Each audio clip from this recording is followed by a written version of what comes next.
ఈ వీడియో కూడా నువ్వు చూస్తున్నావు అంటే నీకు నువ్వు థ్యాంక్స్ చెప్పుకోవాలి.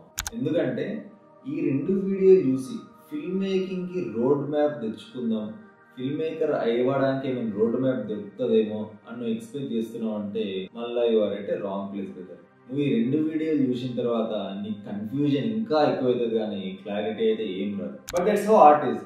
Art always questions you, confuses you. Everyday నీ లైఫ్ ని, నీ డెసిజన్స్ ని ఫక్అప్ చేస్తూనే ఉంటుంది. ఎనీవే, మనం ఈ వీడియోలో కమర్షియల్ డైరెక్టర్ అవ్వాలంటే ఎట్లా, ఆర్ట్ డైరెక్టర్ అవ్వాలంటే ఎట్లా, లేదా రెండింటిని బ్లెండ్ చేసి ideal film maker or modern film maker అని ఏదైతే అనుకుంటున్నామో అది అవ్వడం ఎట్లా అనేది స్టెప్ బై స్టెప్ ప్రాసెస్ లో చూసుకుందాం. ఫస్ట్, కమర్షియల్ మూవీ డైరెక్టర్ అవ్వాలంటే ఎలా? లాస్ట్ వీడియోలో డిస్కస్ చేసినట్టు commercial movie sole purpose is all about entertainment and making money. So నువ్వు ఇక్కడ ఒక డైరెక్టర్ కంటే మెజారిటీ ఆఫ్ నీ థాట్ ప్రాసెస్ అంతా కూడా marketing and management headlines లో ఉండాలి. లెట్స్ సే ఒక out and out commercial comedy drama సినిమా చేద్దాం అనుకుంటున్నాను.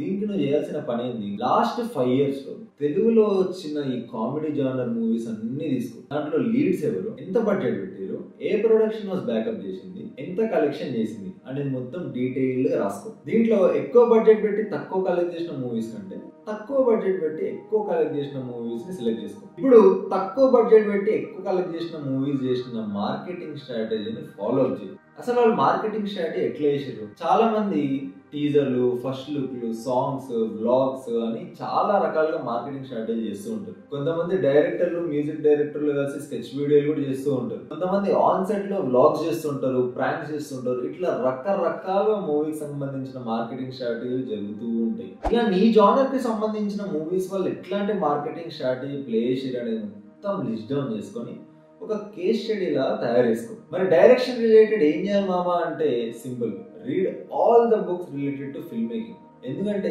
ఈ బుక్స్ అన్నిట్లో వాడే రిఫరెన్సెస్ అన్ని కూడా బ్లాక్ బస్టర్ మూవీ రిఫరెన్సెస్ వాడతాయి. అండ్ నీ దగ్గర పైసలు ఉన్నాయంటే ఫిల్మ్ స్కూల్కి వెళ్ళి, ఎందుకంటే అక్కడ వాడేది కూడా సేమ్ ఫార్ములా. మళ్ళీ చెప్తున్నా, నువ్వు కమర్షియల్ ఫిల్మ్ మేకర్ అవ్వాలి అనుకుంటే మాత్రం నువ్వు 100% ఫార్ములా బేస్డ్ ఫిల్మ్ మేకింగ్ ని చూస్ చేసుకోవాల్సిందే. ఎందుకంటే అప్పుడే నువ్వు ప్రొడ్యూసర్ ని సాటిస్ఫై చేయగలవు. నువ్వు మార్కెటింగ్ అండ్ మేనేజ్మెంట్ స్ట్రాటజీని గట్టిగా పెట్టుకో. నువ్వు ఒక ప్రొడ్యూసర్ దగ్గరికి వెళ్లే ముందు ఈ స్టోరీ, స్క్రిప్ట్ తో పాటు, ఈ డెమో ఫిల్మ్ తో పాటు నీ సినిమాకి నువ్వు మార్కెటింగ్ స్ట్రాటజీని పెట్టుకొని వెళ్తేనే ఆ ప్రొడ్యూసర్ కి నమ్మకం ఉంటుంది. ఎందుకంటే కమర్షియల్ సినిమా అనేది ఫార్ములా బేస్డ్ వెళ్తాయి. ఎంత తక్కువ పెట్టి ఎంత ఎక్కువ కలెక్ట్ చేయొచ్చు అనేది నువ్వు ప్రొజెక్ట్ చేయగలగాలి. ఇప్పుడే నువ్వు కమర్షియల్ మూవీ మేకర్ గా హిట్ అవుతావు. Next, art movie director. Commercial cinema director గా నువ్వు సక్సెస్ అయినావు అనుకో, నీ చుట్టూ జనాలే జనాలు. ప్రొడ్యూసర్లు బ్లాంక్ చెక్కులు పెట్టుకొని తిరుగుతా ఉంటారు. నీకోసం పెద్ద పెద్ద స్టార్ హీరోలు వెయిట్ చేస్తూ ఉంటారు, ఎప్పుడు మనోడు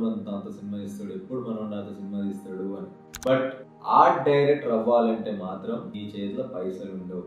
లైఫ్ లో పైసలు అనేది మొత్తానికే మర్చిపో. Because you are not making movies for money, you are making movies for yourself. And కొద్దిగా గొప్ప పైసలు ఉంటే will try to impact society through your art. ఒక ఆర్ట్ సినిమా డైరెక్టర్ ఎప్పుడైనా సరే తను చెప్పాలనుకున్న కథని ఎక్కడ కూడా డైల్యూట్ చేయకుండా చాలా ఆనెస్ట్ గా చెప్తాడు. ఆడియన్స్ ని మైండ్ లో పెట్టుకొని ఫార్ములాలు వాడి ఇక్కడ ఎలివేషన్ వేసి ఇట్లాంటివి ఏం చేయడు. తన లైఫ్ లో జరిగిన ఇన్సిడెంట్స్ ని, తన లైఫ్ గురించి నేర్చుకున్న ఫిలాసఫీని, సొసైటీని ఎంత కుదిరితే అంత స్క్రీన్ ని చూపించడానికి ట్రై చేస్తూ ఉంటాడు. ఎందుకంటే మనోనికి పైసలు ఇంపార్టెంట్ కాదు, ఆర్ట్ ఇంపార్టెంట్, ఆ కథ ఇంపార్టెంట్.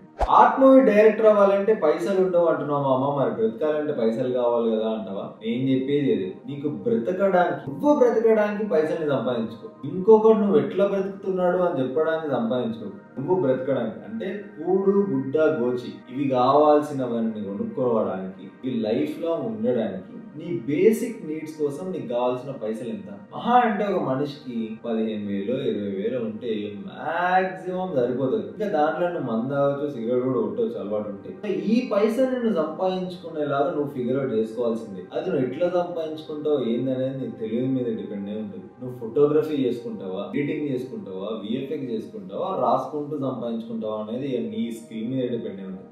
వన్స్ నీకు అమౌంట్ అనేది ఫిక్స్ అయిపోయింది అనుకో, ఇక నీకు ప్రొడ్యూసర్ వెనకాల తిరగాల్సిన అవసరం లేదు. ఎందుకంటే నువ్వు కమర్షియల్ సినిమాలు రాయలేవు కాబట్టి నేను ప్రొడ్యూసర్లు అంటే డబ్బులు సంపాదించాలి అని అనుకునే ప్రొడ్యూసర్లు నిన్ను దగ్గర కూడా రానివ్వరు. నువ్వు ఏం చేయాలా? నీకు ఇప్పుడు ఈ బేసిక్ మనీ అయితే ఫిగర్ అవుట్ అయిపోయింది కాబట్టి నువ్వు థియేటర్ లో, ఆర్ట్ క్లబ్స్ లో, ఆర్ట్ రిలేటెడ్ కమ్యూనిటీస్ లో ఎక్కువ హ్యాంగ్ అవుట్ అవుతూ ఉండాలి. అప్పుడు ఏంటంటే నువ్వు ఎక్కువ ఈ కమ్యూనిటీ పీపుల్ తో తిరగడం వల్ల నీకు ఎవ్రీ డే ఆర్ట్ గురించి నేర్చుకోవడానికి ఎంతో అంత దొరుకుతూ ఉంటుంది. నువ్వు టూ ఇమ్మెన్స్ అయిపోతావు ఆర్ట్ లో. నీకు యాక్టర్లు ఉంటారు, నువ్వు థియేటర్ చేస్తుంటావు, డిఫరెంట్ ప్లేస్ చేస్తుంటావు, డిఫరెంట్ బుక్స్ చదువుతుంటావు, కొత్త పెయింటింగ్ చూస్తుంటావు. ఓన్లీ సినిమానే కాకుండా నీకు బుక్స్ మీద, రైటింగ్ మీద, పెయింటింగ్ మీద, డిఫరెంట్ ఆర్ట్ ఫార్మ్స్ మీద నీకు నాలెడ్జ్ గెయిన్ అవుతూ ఉంటుంది. డిఫరెంట్ ఎక్స్పోజర్ కూడా ఉంటూ ఉంటుంది. నీకు ఇంకా పైసలు వచ్చినాయంటే నువ్వు అదే కమ్యూనిటీతో కలిసి ట్రావెలింగ్ కూడా చేయొచ్చు. ఇలా most of the time networking లో ఇన్వాల్వ్ అయితే గనక ఆర్ట్ కమ్యూనిటీస్ నుంచి నువ్వు జీరో బడ్జెట్ లో స్ట్రగ్లింగ్ యాక్టర్స్ తో, స్ట్రగ్లింగ్ రైటర్స్ తో, అప్కమింగ్ ఎడిటర్స్ తో,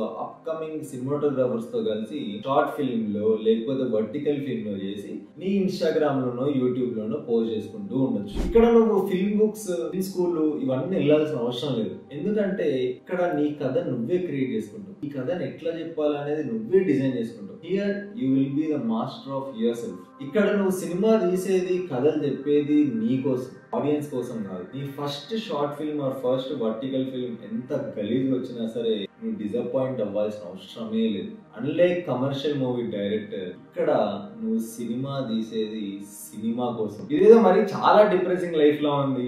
ఇన్ని ఇయర్స్ స్ట్రగుల్ చేసుకుంటూ ఆ 15,000 20,000 సంపాదించుకుంటూ సినిమాలు చేసుకుంటూ యూట్యూబ్ లో, ఇన్స్టాగ్రామ్ చేసుకుంటూ ఇదేం లైఫ్ మామా, ఇట్లా లైఫ్ నాకు వద్దు అంటావా? మరి కమర్షియల్ డైరెక్టర్ అయిపో. లేదు, కమర్షియల్ డైరెక్షన్ తో పాటు అంటే వైడ్ ఆడియన్స్ కి రీచ్ అవ్వాలని ఉంది, మంచి కథల్ని కూడా చెప్పాలని ఉంది. మరి దానికి మేము సొల్యూషన్ చెప్పగలమా మామా అంటే దాని సొల్యూషనే ideal film maker, which is the method I want to perceive and I'm personally trying on it. దీని ప్రాసెస్ చాలా లాంగ్ ప్రాసెస్ ఉంటుంది. నీకు సర్వైవల్ నుండి చెప్తాను. నువ్వు ఫిల్మ్ మేకర్ అయిదాం డిసైడ్ అయిన తర్వాత ఫస్ట్ నువ్వు ఏదో ఒక్క స్కిల్ మీద ఫోకస్ చేయి. నీకు ఎడిటింగ్ వచ్చా, సినిమాటోగ్రఫీ వచ్చా, రైటింగ్ వచ్చా, మ్యూజిక్ వచ్చా, ఏమొచ్చు, ఏదో ఒక్క స్కిల్ 100% వచ్చి ఉంటుంది కదా. ఆ స్కిల్ ని ఫోకస్ చేసి ఆ స్కిల్ లో ఎక్సెల్ అయ్యి ఆ స్కిల్ నుంచి డబ్బులు సంపాదించడం స్టార్ట్ చేయి. ఇది నీ ఫస్ట్ గోల్ ఉండాలి. ఒకవేళ నీకు ఎడిటింగ్ వచ్చి అనుకో, ఎడిటర్ వెళ్ళిపో. సినిమాటోగ్రఫీ వస్తే సినిమాటోగ్రఫర్ వెళ్ళిపో. ఇట్లా వెళ్ళి నువ్వు ఆ పర్టికులర్ ఫీల్డ్ లో వర్క్ చేస్తూ ఉంటే నీకు సినిమాటోగ్రఫీ సైడ్ నుంచి సర్కిల్ పెరుగుతూ ఉంటుంది. నువ్వు ఎడిటర్ అయితే ఎడిటర్ సైడ్ నుంచి సర్కిల్ పెరుగుతూ ఉంటుంది. నువ్వు రైటర్ అయితే రైటర్ సర్కిల్ పెరుగుతూ ఉంటుంది. At the end film making కి సంబంధించిన నెట్వర్క్ బిల్డ్ అవుతూ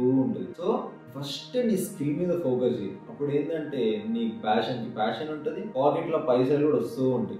ఆకలితో సినిమా తీయడం అనేది అంత మంచి ఆప్షన్ కాదని నా ఫీలింగ్. ఎప్పుడైతే నువ్వు ఫైనాన్షియల్లీ స్టేబుల్ ఉంటావో నువ్వు ఎక్కడ కూడా డెస్పరేట్ గా డెసిషన్స్ తీసుకో. మరి ఆపర్చునిటీ వచ్చేస్తుంది, వాడు పిలుస్తున్నాడు, వీడు పిలుస్తున్నాడు అని డబ్బుల కోసం ఉరకవు. ఎందుకంటే కేవలం డబ్బుల కోసం ప్రాజెక్టులు ఒప్పుకొని ఇప్పుడు వాళ్ళ లైఫ్ ని సత్యనాశ చేసుకున్న చాలా మంది టాలెంటెడ్ టెక్నీషియన్స్ ని, యాక్టర్స్ ని మన చుట్టుపక్కల మనందరం చూస్తూనే ఉన్నాం. So never be desperate in the field of film making. As a modern film maker నువ్వు ఎప్పుడు కూడా పైసలు వెనకాల పరిగెత్తవు. ఇక్కడ చేయాల్సిన పని ఏంది? ఒక సైడ్ కమర్షియల్ మూవీ మేకర్ గా ప్రొడ్యూసర్ ని ఎట్లా కన్విన్స్ చేయాలి, వైడ్ ఆడియన్స్ ని ఎట్లా రీచ్ అవ్వాలని ఆలోచిస్తూ save the cat, SIT feel ఇట్లాంటి బుక్స్ చదువుతూ ఒక సైడ్ 3 యాక్ట్ స్ట్రక్చర్ ఎట్లా బ్రేక్ చేద్దాం, 180 డిగ్రీ రూల్ ఎట్లా బ్రేక్ చేద్దాం, ఎండింగ్ క్లోజ్డ్ ఎండింగ్ కాకుండా ఓపెన్ ఎండింగ్ పెట్టి ఇంకెట్లా క్లోజ్ చేద్దాం అని mixed way of film making ని నీకంటూ ఒక స్టైల్ గా ఇన్వెంట్ చేస్తూ ఉండాలి. మనకంటూ ఒక unique style of film making create చేయకపోతే ఆడియన్స్ ని మనం ఇంటరాక్ట్ చేయడం చాలా కష్టం. As a modern film maker గా నువ్వు ఎవ్రీడే ఎక్స్పెరిమెంట్స్ చేస్తూనే ఉండాలి. ఎందుకంటే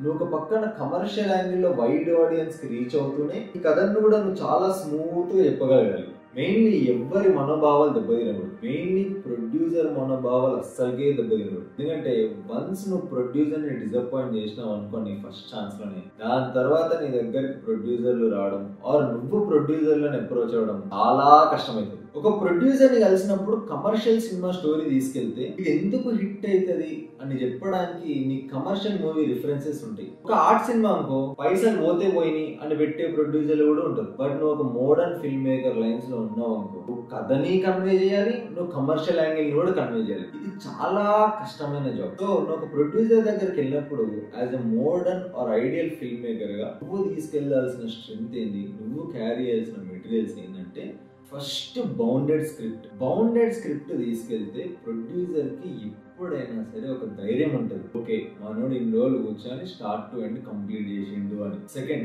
పిచ్ డెక్.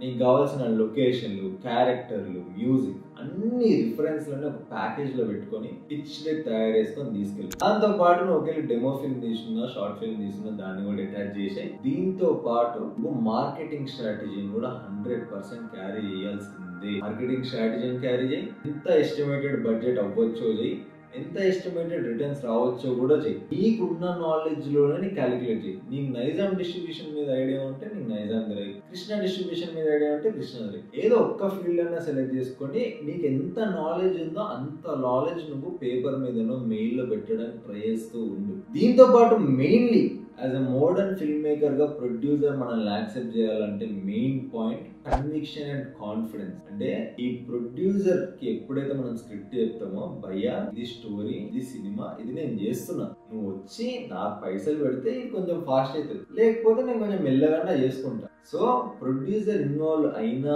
అవ్వకపోయినా ఈ సినిమా మనం తీసి రిలీజ్ చేస్తున్నాం అనే కన్విక్షన్ అనే కాన్ఫిడెన్స్ మనలో 100% ఉండాలి. అప్పుడే ప్రొడ్యూసర్ మన కాన్ఫిడెన్స్ మీదైనా బెట్టి తీసుకోవడానికి రెడీ ఉంటాడు. మన తెలుగులో రీసెంట్ గా వచ్చిన art cinemas and commercial and art blend లో వచ్చిన మోడర్న్ సినిమాస్ ని నేను పిన్డ్ కమెంట్ సెక్షన్ లో పెడతా. నీకు కూడా తెలిస్తే నువ్వు కూడా కమెంట్ చేయి. ఈ 2 పార్ట్స్ నీకు నచ్చినట్టయితే లైక్, షేర్ అండ్ సబ్స్క్రైబ్. ఇంకా ఇట్లాంటి రా అండ్ ఆనెస్ట్ కాంటెంట్ కోసం ఫాలో ఆయిల్ సినిమాస్.